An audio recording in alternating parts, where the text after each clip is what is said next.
you look at numbers from the year 2000 and contrast it with today, it's actually the disparity between the Palestinian economy then in 2000 and today.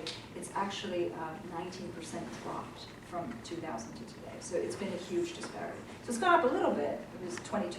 It's gone up a little bit, but it's been a huge drop. So that's not exactly the correct thing in terms of that report. Now, you then ask, well, you kind of took a leap and said, well, if he's doing such great work, then why is Abbas going towards the Arab League? The reason that President Abbas goes towards the Arab League, you might find it correct or incorrect. It really, it sort of depends on your own political spectrum. I personally think it's a little bit incorrect just because I don't necessarily see that the Arab League is going to do anything for Palestinians. They have never done anything really for Palestinians. But the reason that he does that is because there are issues that regard negotiations that do actually impact the Arab world, such as Jerusalem. And every single proposal that has ever been put in place regarding Jerusalem has never really given unfettered access to Muslims around the world on the issue of Jerusalem. And so that's why it is such a crucial issue. The second reason is because of the second issue, which is refugees.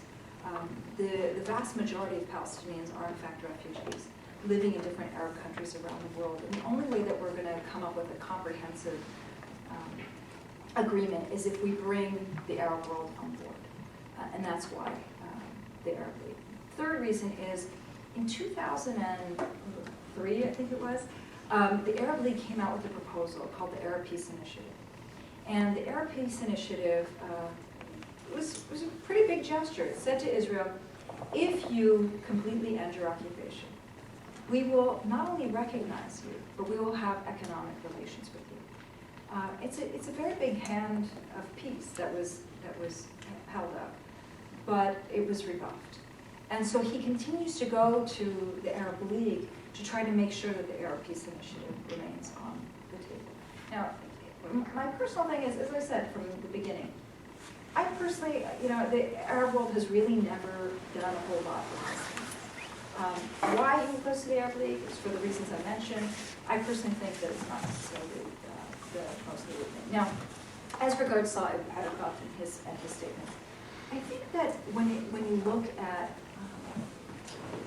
I think one of the mistakes that people make is that they view Palestinians as equal and on par with that of Israelis. And I understand why.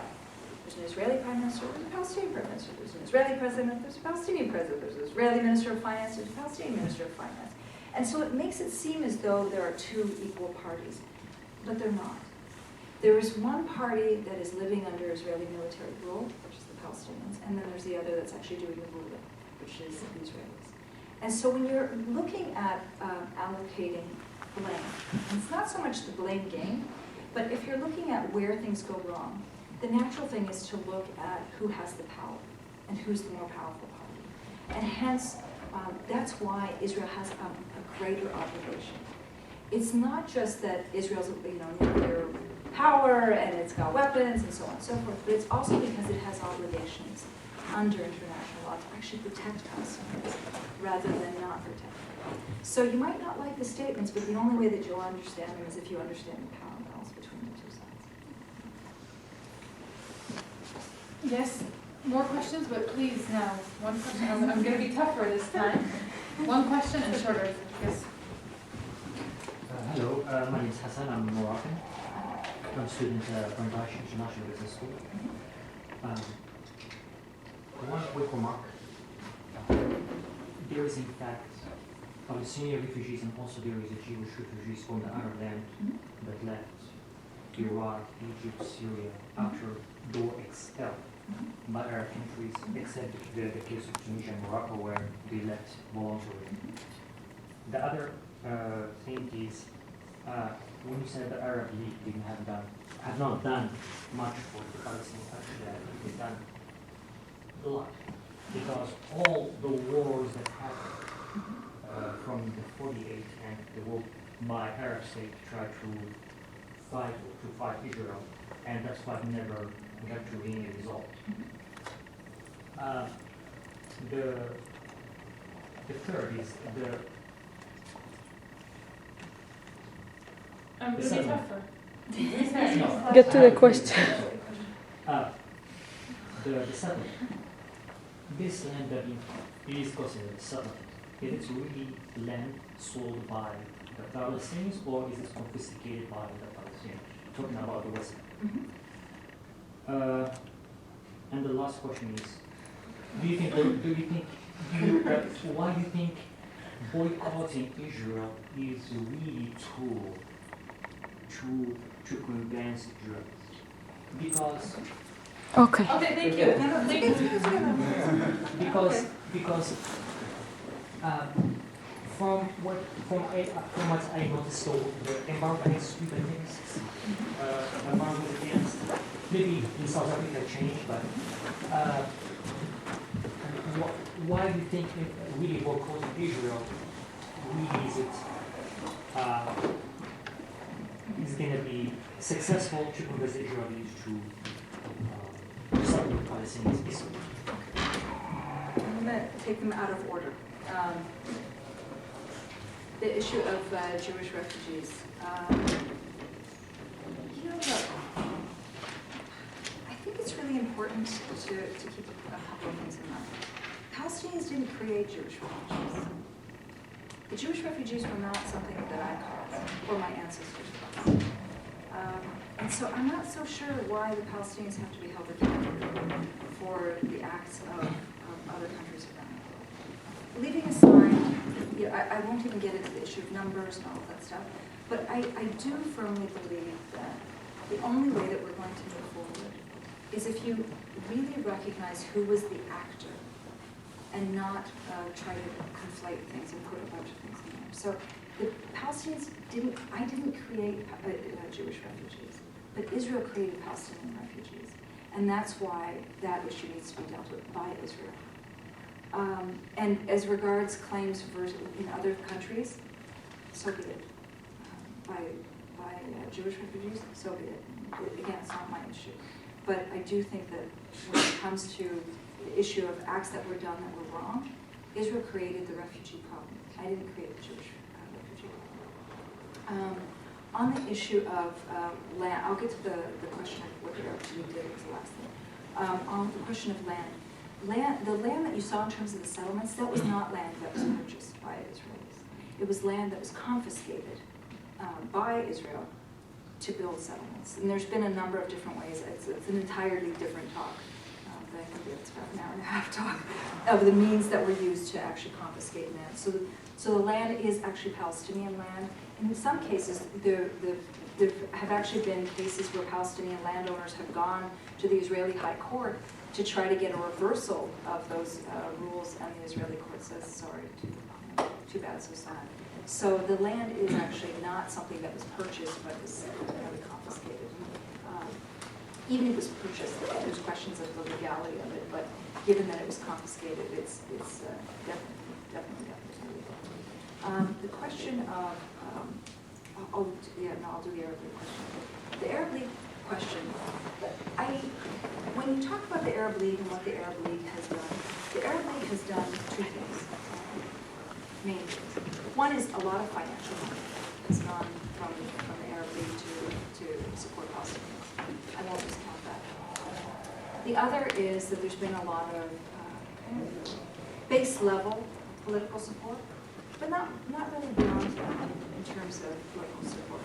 For example,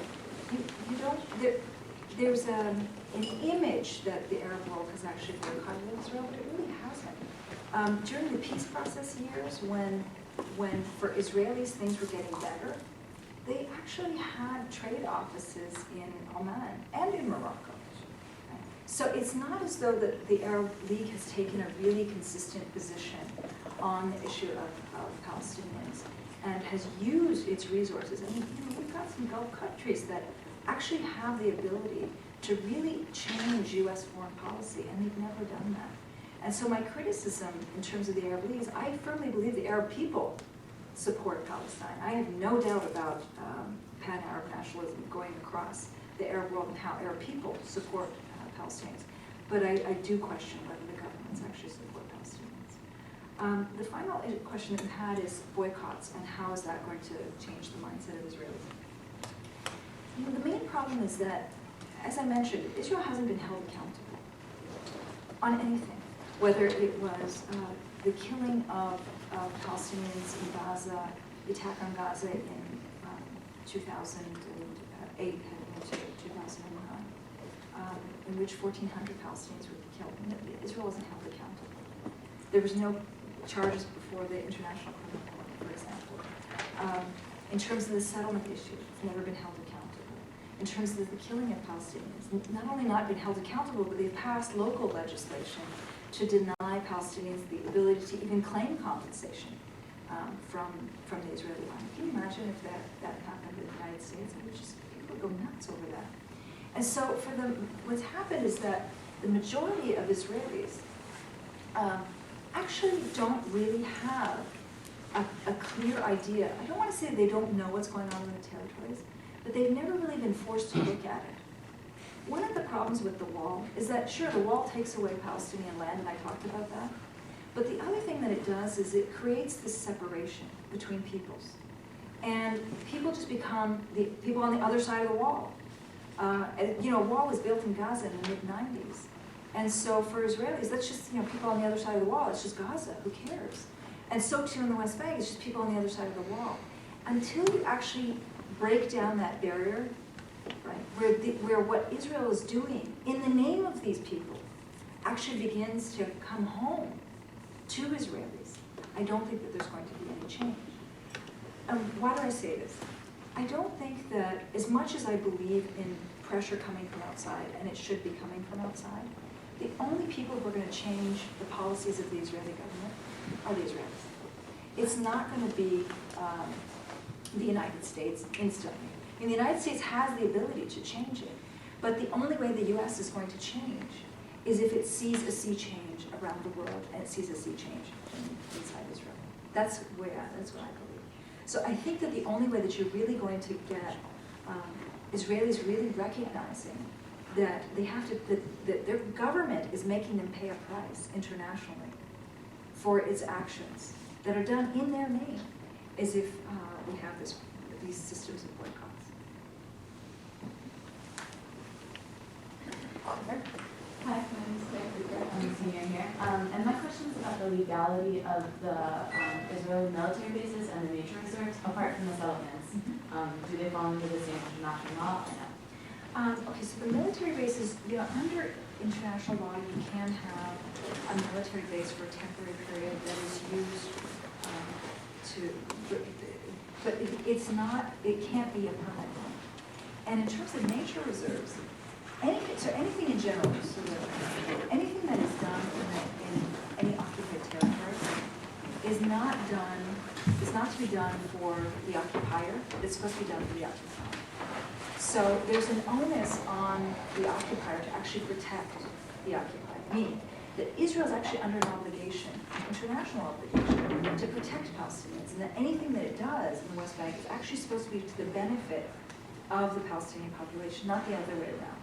So while you can have a military base and land requisition for a very temporary period of time, it's been now 43 years, and the bases have grown bigger. And the bases are not actually being used for the protection of Palestinians, but they're being used for the protection of Israeli settlers who are there illegally. As regards to nature reserves, you can have a nature reserve, but the nature reserves are again falling into that other category, which is they're not nature reserves that are for the benefit of the Palestinian population, but they're nature reserves that are designed to specifically exclude the Palestinian population so that they can then later turn them into settlements. In the back. Oh, hi, my name is Esther. Thank you so much for coming. I like this one. Thanks. If it's true that there's a disconnect between the Israeli and Palestinian populations, how do you propose to